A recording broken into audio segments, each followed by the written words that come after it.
everyone please take your seats to wrap up the conference. Our organizer, Jakub, the founder and CEO of HydraDX.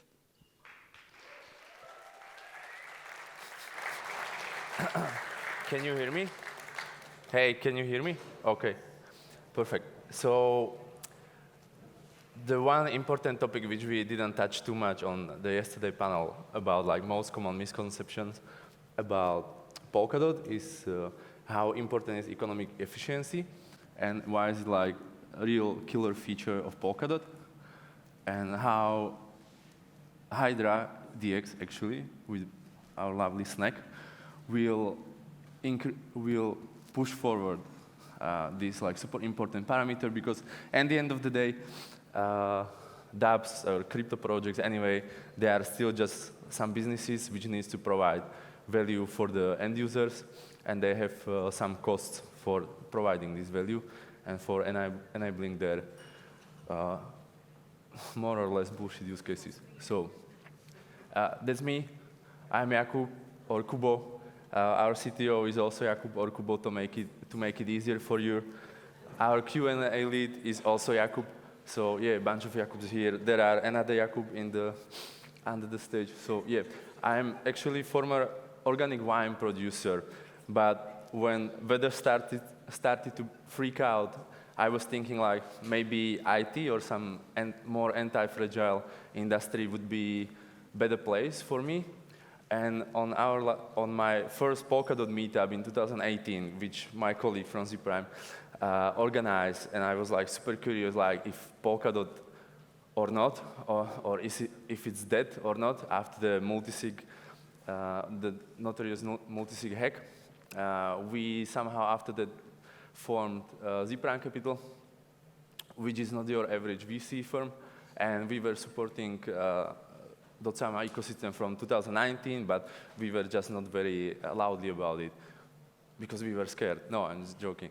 So, and as I was pretty deep into DeFi, and I was very delighted that tokens finally started to make sense, and the crazy things like AMM can maybe in the future be centralized exchanges. I was curious, like, why is no one putting all assets to one pool and not using bonding curves and other fancy buzzwords to scale liquidity. And liquidity was super important at the time because Bitcoin maxis were promising us that Lightning Network will kill everything, every altcoin, every payment provider. And when I was playing with it, I realized that Lightning Network isn't actually failing because of tech. The tech is good. It's written in Rust. It's like nice. Everything is secure, maybe, but it's failing because liquidity, and it really strikes me that maybe someone should really aggregate as much liquidity to just one beefy pool. So today's topics will be about security budget, which is pretty notorious topic in the crypto. What are the costs for the liquidity currently, and I will wrap up all of this. So security budget are like necessary costs for making any chain and their layer 2s on top of them secure. It's usually in the form of inflationary rewards, unfortunately, until now, while if something is really used like it might offset this inflation, which is great. We are finally getting to deflationary assets sooner than maxis were promising. But yeah, proof-of-work miners, they need to dump most of their earnings to cover their costs, but proof-of-stake validators as well, but obviously less because they are like much more efficient for providing security. So great. So how much is like a reasonable price for the security? It differs, obviously. So Monero, for example, front-run Bitcoin in like lowering its inflation. So we are going from like 1% through the 10% venues to much further. And it depends like how attractive is to operate these networks, obviously, but how much value are they securing on top of them. So why we choose Polkadot? When we were when we were analyzing the first AMMs in like early 2020, there was super promising project called TorChain. They have like a lot of cool ideas. We have like deep respect to the project. TorChain is like great project, but what strikes me was like how they are using something what they are calling pendulum incentive pendulum to move the rewards, which are also currently inflationary, between security providers, which are the validator nodes, and liquidity providers, who are providing liquidity, obviously. So if you want to be like really, really sure that 100 Bitcoin on TorChain is safe, there needs to be staked at least 2 times more of rune on the validator nodes. And yeah, and when more and more LPs are providing liquidity, then it's starting to be pretty dangerous area where that 100 validators can think about like making very profitable rug pull, and that's not what you want.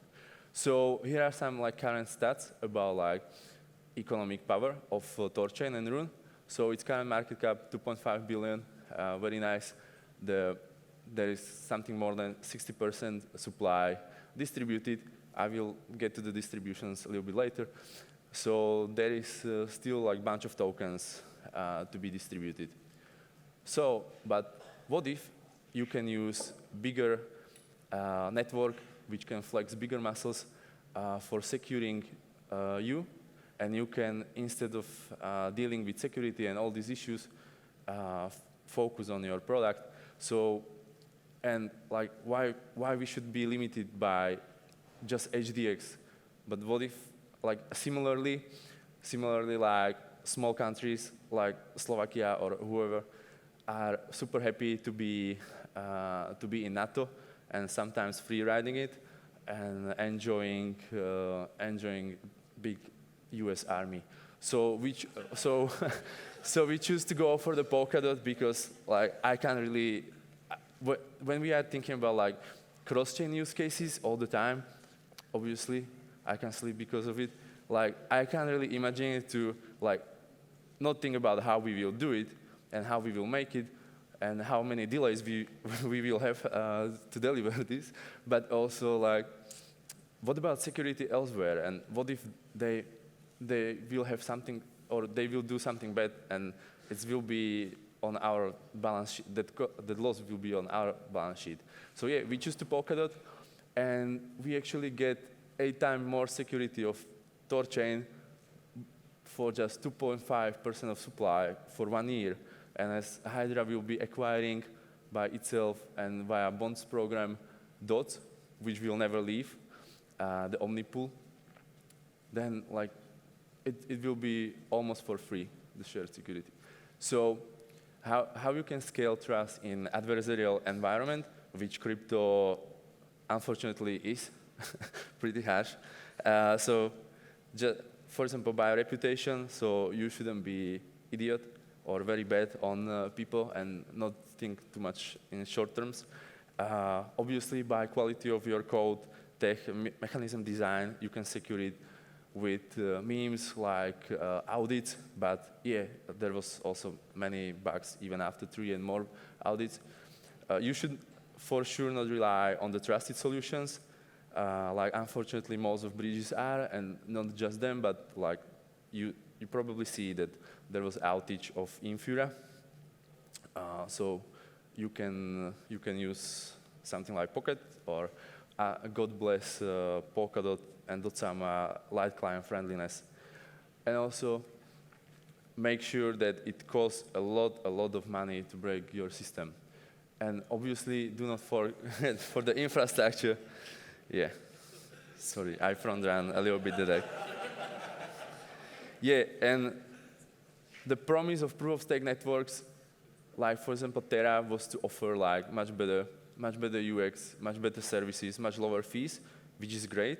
I love Terra, obviously, like heavy user, but they also and not just they realized that it's not for free, and they need to like invest much more, actually like something like 9-figure to the infrastructure. And it's going from the like foundation now, but who knows who will be paying for it later. So that was the first part of my presentation. And we can go to another interesting topic, which is actually costs for liquidity. In previous times, in like 2017, 18, maybe 19, one of the important part of life cycle of any crypto project and its token was to contact professional and centralized market makers and offer them enough money to provide liquidity in order books. So it usually costs some percent of supply of the tokens. Then they were requesting from you Bitcoin or stablecoins which you raised, and you can't really like trust them. And yeah, it basically costs a lot of money. Then Uniswap and balancers changed the game, which was very much needed. And DeFi Summer was kickstarted by liquidity mining incentives from Compound, but actually the first team which pulled out liquidity incentives in the right way was Synthetics. And there are also additional costs for having liquidity and being very liquid. For example, like MEV and other like arbitrage wars lurking in the dark forest of Ethereum and blockchains will always try to extract as much as they can from your trades. And do not forget that when you need liquidity most, like during like very turbulent times on crypto markets, then the liquidity is much more expensive because of slippage, because of fees, and it's causing issues with Ethereum DeFi all the time. Like lastly in January, where a lot of liquidity, for example, evaporated from Ethereum DeFi because liquidity got from the ranges on from the price ranges on Uni V3, and then like we were sweating very hard. Everyone who was watching on the auctions of collateral on MakerDAO, like if crypto markets will be breaked or not, because there was like 600 million of collateral at risk, and even as price spread of that collateral was 10+% for wrapped Bitcoin and ETH, so like crazy bargain. No one was touching it for more than an hour. And then oppositely, when someone closed these liquidations and there was suddenly extreme profit for MakerDAO, the buyback and burn program also started, and there was no one who were doing these, who were like filling these orders for Maker. So someone pretty adversarial for the MakerDAO system actually was offering for 30,000 DAI, which they are using as a lot for these auctions, 0 Maker. So basically, he was trying to sell to MakerDAO system Maker for free. So very bad deal for the Maker protocol. And then there was a race between people who care about MakerDAO offering much more, but that adversarial body, he made like 150,000 for free, yeah, at the expense of the MakerDAO community. But moving to liquidity incentives are a great invention. They are really working, but the harsh truth about liquidity incentives, for example, on core finance, is that they are leading to like providing much more liquidity, actually, when it's needed. When you see the right side, the TVL are really like whopping, like perfect, but the volumes are negligible in comparison to the all liquidity which is there. And maybe you are familiar with Core Finance. It's like crazy effective with swapping stablecoins or like correlated asset, like different versions of, like for example, ETH and stake ETH. So TLDR you don't really need for swapping die for USDC, even if you are doing trade in size of like $10 million at once. You don't really need to be there like 3 billion. And there are also like another funny or less funny shortcomings of liquidity incentives, where, like, for example, one prop shop proprietary trading company took uncollateralized loan from this like provider, Maple Finance, and they are actually using that money for free to farm their tokens and dumping them on their holders. Yeah. So, a little bit, let's go back like 2 years, and what was the macro situation? Yeah, the probably like most famous meme, the money printer go brrrr. The central bankers were trying very hard to save the economy. Anarcho-capitalists, they were freaking out that no, you can't really inflate and just print the money, and they were like, oh, fuck off, like we have for you helicopter money for US citizens, and that people were running to Coinbase and buying crypto, which ends up pretty well in that time, but now you see the double digits inflation, and poor people who are really sensitive on the food, on the cost for the food and energies, they are right now like pretty much suffering. And the sad part about like crypto is that crypto projects ain't much different from the central bankers, because when you see what is coming this year, and this is just like example, and like there is no intention to dunk on Core Finance, but as they have like nice documentation and everything transparent, which is not very common in crypto, I use it as a like nice example. So like you can see, like currently there's something like more than 1 billion CRV tokens. When we will meet here in next year, hopefully on the amsterDOT 2023, there will be like almost 50% more. And this is not exception in crypto. There is like hundreds and hundreds projects like that who were be unlocking like crazy amount of supply. And can devs do something? Yeah, of course, they can put staking on it and give you more rewards, which you can dump later, so perfect. And then like the sad bull, he's like running out of energy to go higher, because the bear is like really inflated, a little bit like me, and from all these tokens,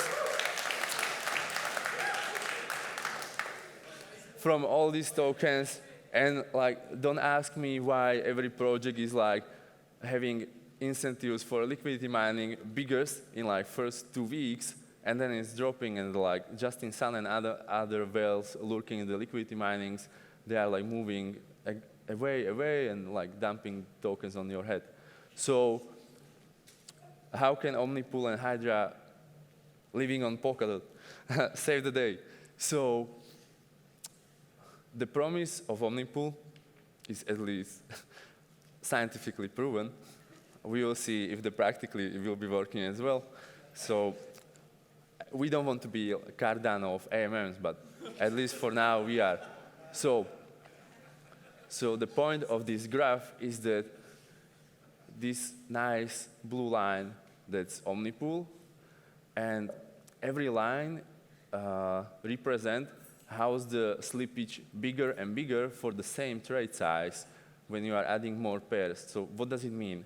Like if you will compare one static pair on like classic AMM, like let's say ETH/USDC, and the ETH/USDC will be sitting in Hydra, oh fuck, we will have like worse slippage.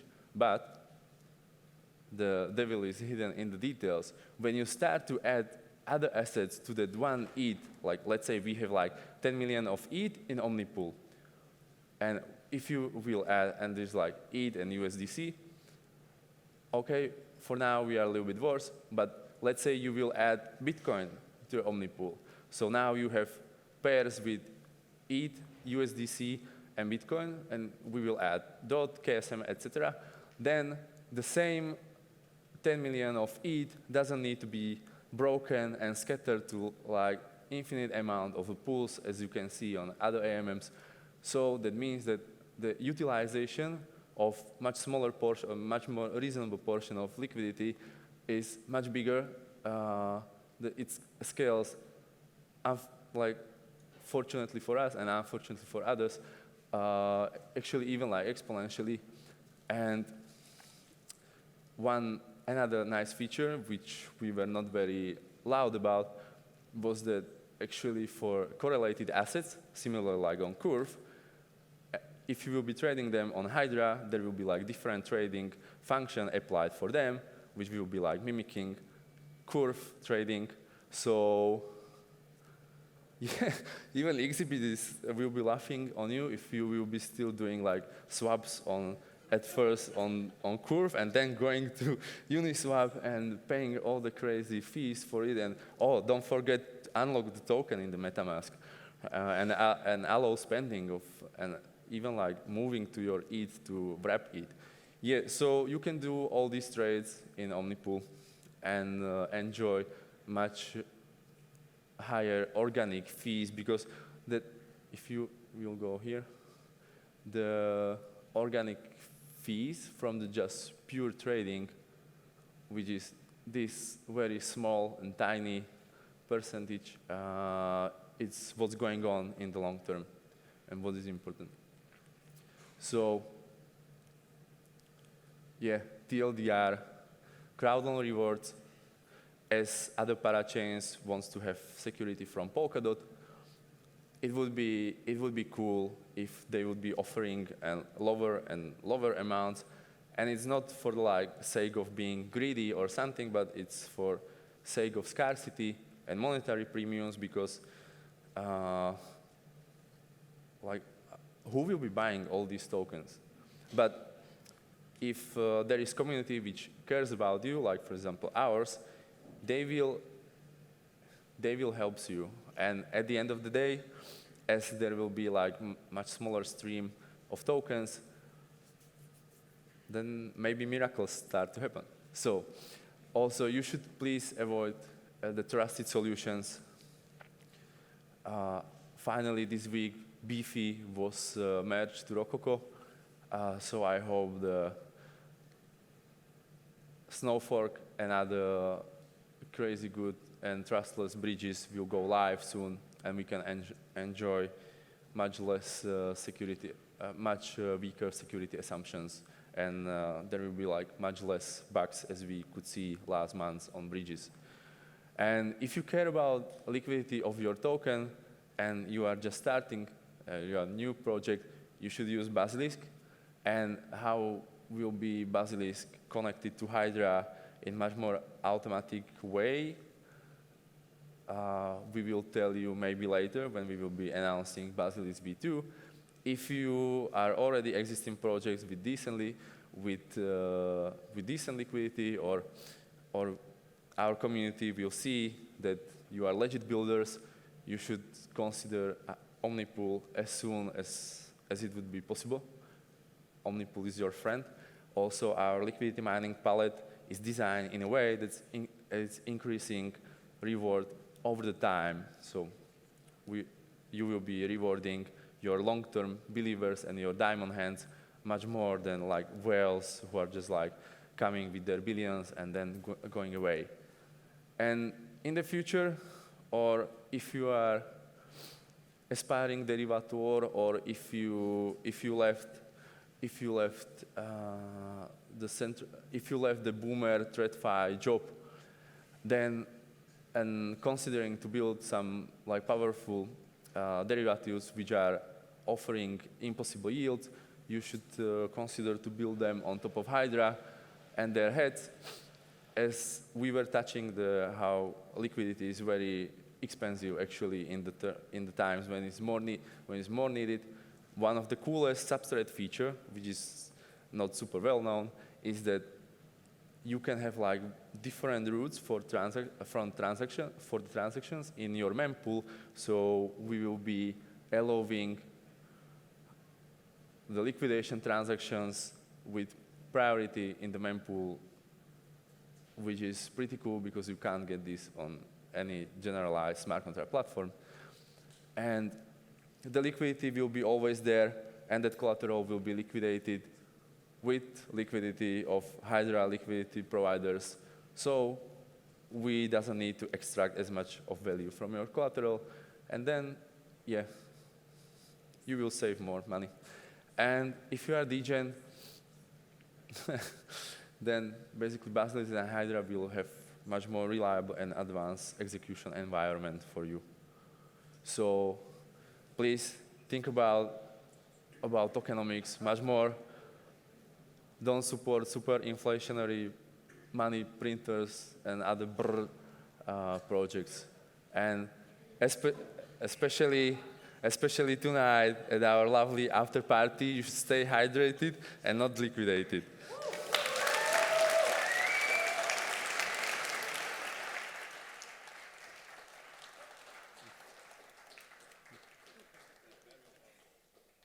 Thank you, everyone. I would like to thank each and every one of you for coming. Also, thanks to our lovely sponsors over there.